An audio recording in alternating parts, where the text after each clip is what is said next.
Hello and welcome to episode 49 of the Mr. Douglas Sports Show. I am your host as always, Corey Douglas, and there is a lot to get to both NFL and NBA, so I'm just going to jump right into it on this episode. The NFL schedule was released earlier this week on Wednesday, and I am going to break down the schedule. And the way I like to break down these schedules is, for one, I like to look at the national TV games. Number two, I like to look at when do they have the home games, when are they placed. Number three, I like to look at the division games and kind of see when they have these scheduled, because I think it can tell you a lot about what the NFL thinks the division is going to come down to. And then number four, I like to look at, all right, so where are some, rough patches or some times where things could get kind of rocky and you're going to really find out about this team. I'm not going to do any of the predictions because it's May. And the season doesn't start till September, so I personally think that's kind of corny to start putting out predictions because there's a lot that is going to happen that hasn't happened at this point. So let's go ahead and get it kicked off. So to kick off the season, the Dallas Cowboys are going to travel to the Tampa Bay Bucks and take on the Tom Brady and the Bucks as they look to defend their title from last season. The debate going into the schedule release was it was either going to be the Buffalo Bills or the Dallas Cowboys that get that honor to go take on Tom Brady and the Bucks. The Cowboys went out, obviously, as America's team. And I know Tom Brady's kind of throwing some shots out there in the media this week about the whole America's team thing. Listen, it is what it is. I don't know why this becomes a conversation every season. That just is what it is. Week two, the Cowboys will go across the country the other way to take on the Los Angeles Chargers and one of my favorite young quarterbacks in Justin Herbert. Two tough road games to start the season. Then the Cowboys come home. The home opener, Monday Night Football against the Philadelphia Eagles. That should be a good game. I think we'll find out a lot about Jalen Hurts this season, assuming that he can hang on and keep that starting quarterback position.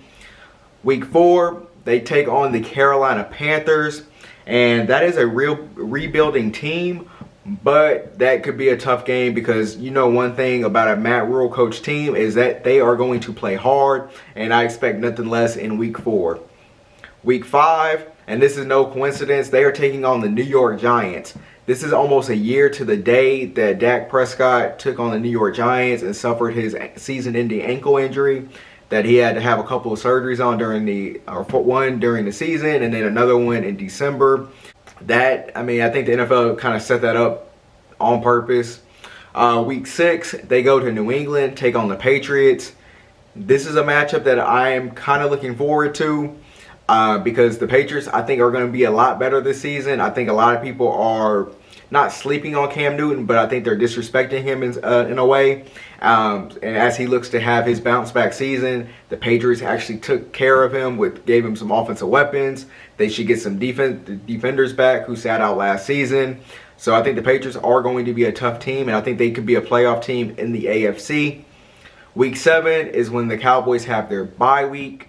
That's one thing I also look at when the season schedule comes out, because I like typically for my team to have a later bye week, because I feel like the later the bye week is, it allows the players to get a chance to kind of recuperate and take care of any nagging injuries they might have been dealing with in the first part of the season. So week seven bye. After the bye week, the Cowboys go up north again to Minnesota. This is always a good game between the Cowboys and Vikings. Kirk Cousins versus Dak. They've been compared a lot of their careers, not only with on the field, but kind of how their teams handle the contract situation. So that's always a good matchup, like I said. Then they return home to take on the Denver Broncos. This matchup could be intriguing if Aaron Rodgers ends up as a Denver Bronco. Obviously, right now, Green Bay is holding strong and saying that they are not going to trade him. We'll see. Week 10, they take on the Atlanta Falcons. That could be a shootout. I mean, you're talking about Matt Ryan, Julio, Calvin Ridley, Kyle Pitts in the mix now. Dak Prescott, CeeDee Lamb, Zeke, Amari Cooper, Gallup. The list goes on. It's about the offensive firepower. This is also a revenge game for Dan Quinn. the team that fired him as head coach during last season. Week 11, and this is when a real tough part of the schedule begins. Week 11, they go to Kansas City. Obviously, we know what that brings. Mahomes and Tyreek Hill, Travis Kelce, and the whole bunch that they got. Then they come home on a short week Thanksgiving. They take on the Las Vegas Raiders. And whether the Raiders are going to be good or not, I don't know. But I do know that this is going to be a tough matchup.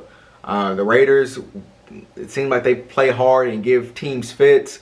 And this is another like primetime game, so to speak.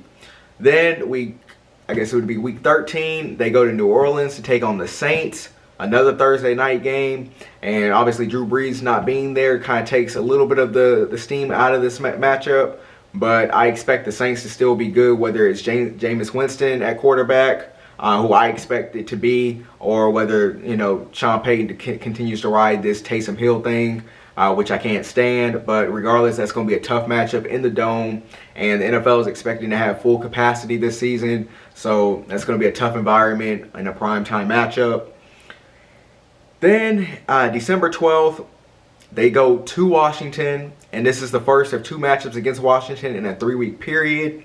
Next, after the first Washington game is, they go to New York, take on the Giants.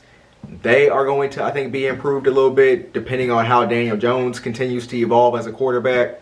And then they return home after that for Washington.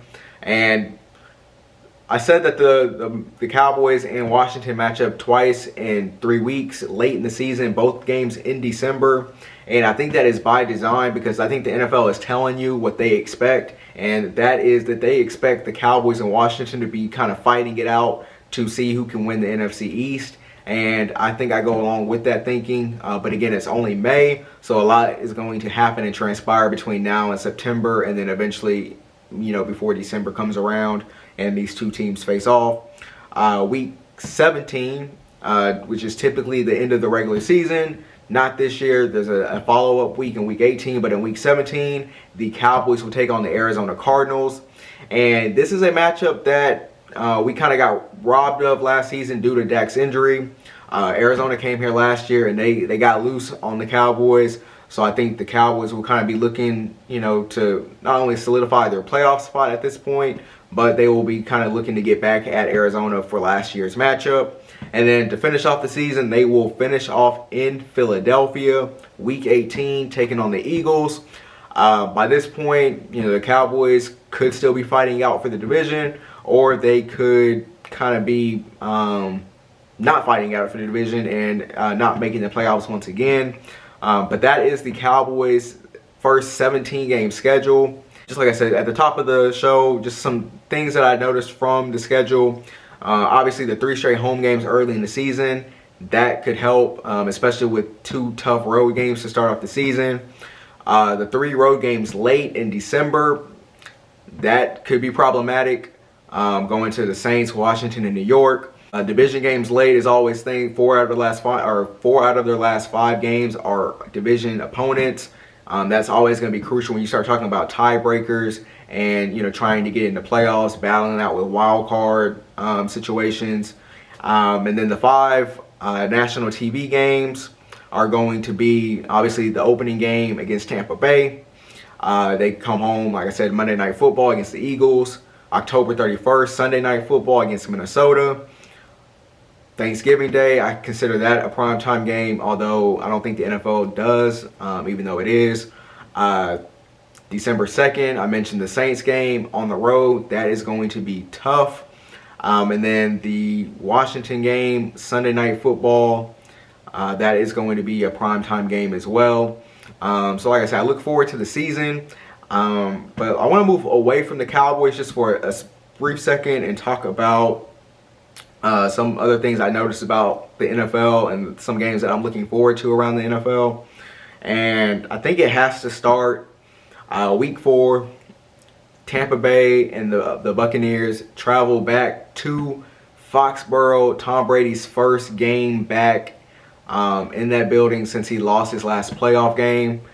And his dad has already come out and say that they expect to be 4-0 once they leave that stadium that night. And there's just so much. The Brady-Belichick stuff should be really exciting. The second game that I'm looking forward to is the Arizona Cardinals will host the Houston Texans.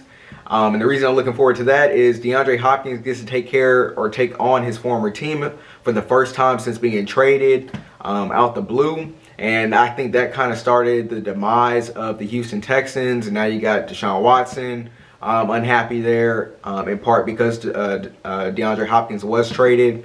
And then J.J. Watt signs a deal with Arizona this offseason. So now he is there, so he gets to take on the Texans.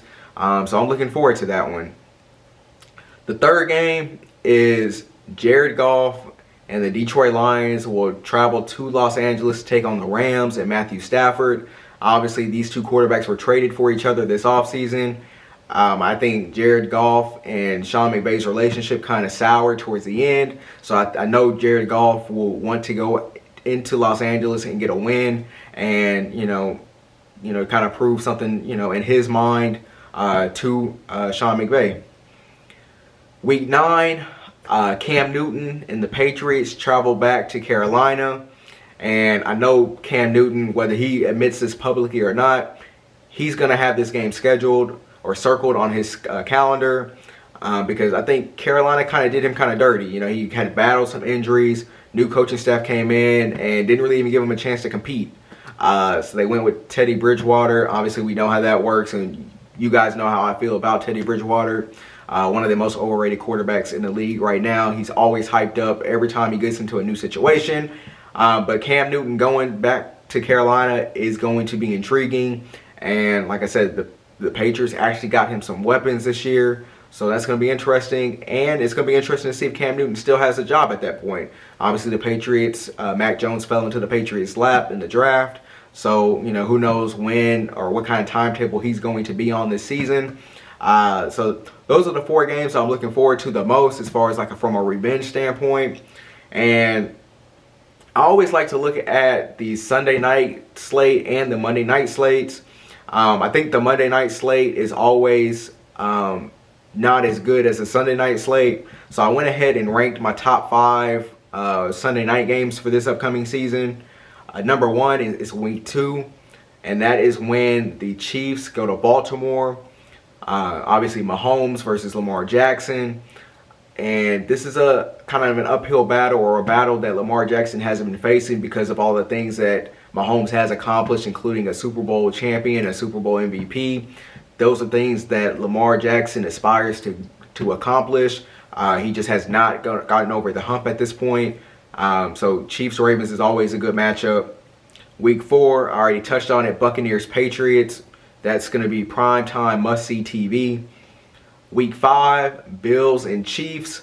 Obviously, this is a rematch of the AFC title game from last season. And I know the Bills should take this personally just because, this is the team, the Chiefs, that they're going to have to beat and take care of. Josh Allen versus Mahomes. All these young quarterbacks are coming after Mahomes, especially in the AFC. Week 11, Baltimore hosts the Cleveland Browns. And this is a rivalry that is just only going to get spicier. Marcus Peters, had some thoughts on it with a Cleve Talib's podcast a couple of weeks ago, where, Marcus Peters kind of got into it with Jarvis Landry, Odell Beckham. And obviously it's a division matchup. The Browns they've really loaded up this offseason, and they're really trying to take that next step and not only chase down Baltimore, chase down the Chiefs, chase down Buffalo. So that's going to be a great matchup. And then the 5th and final game that I'm looking forward to has to be Week 15, Saints and Bucks. At the end of the day, these two teams are going to be battling out for the NFC South. And this is going to be a real important game real late in the season. Tom Brady versus whoever the quarterback's going to be. But yeah, man, I just wanted to cop on here real quick, go over the NFL schedule release. Now it's just a matter of counting down to that first game, Cowboys at Bucks. You got rookie minicamp starting. You got, you're starting to get into the different phases of the offseason. And before you know it, teams will be heading off to training camp. And then, it's just a countdown to the regular season for real. But that's going to do it for this episode of the Mr. Douglass Sports Show. Until next time, I'm getting out of here. Salute.